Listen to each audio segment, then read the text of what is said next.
Немецкие ревматологи обменяются опытом с владикавказскими врачами. Специально для этого в медицинскую академию приехал профессор одного из старейших в Германии вузов Гессенского университета Хартвиг Леман. Со своими северостинскими коллегами он обсудил проблемы при лечении артрита и артроза у детей. Главная задача – поделиться новыми разработками методики лечения больных, рассказать про новые лекарства. Врачи отмечают, что специалистов по лечению ревматических заболеваний не хватает не только в Северной Осетии, но и в России.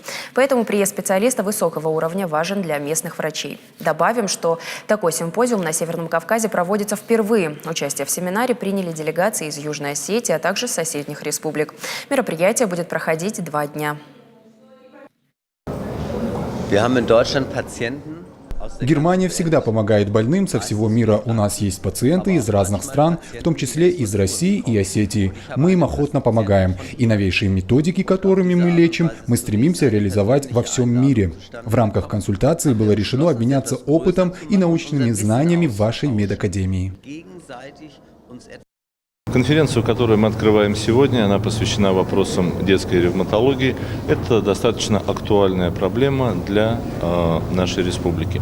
Мы надеемся, что наши врачи-педиатры обогатят себя знаниями, новыми методиками, узнают о новых препаратах благодаря этой конференции, и нашим маленьким пациентам будут помогать на более высоком уровне.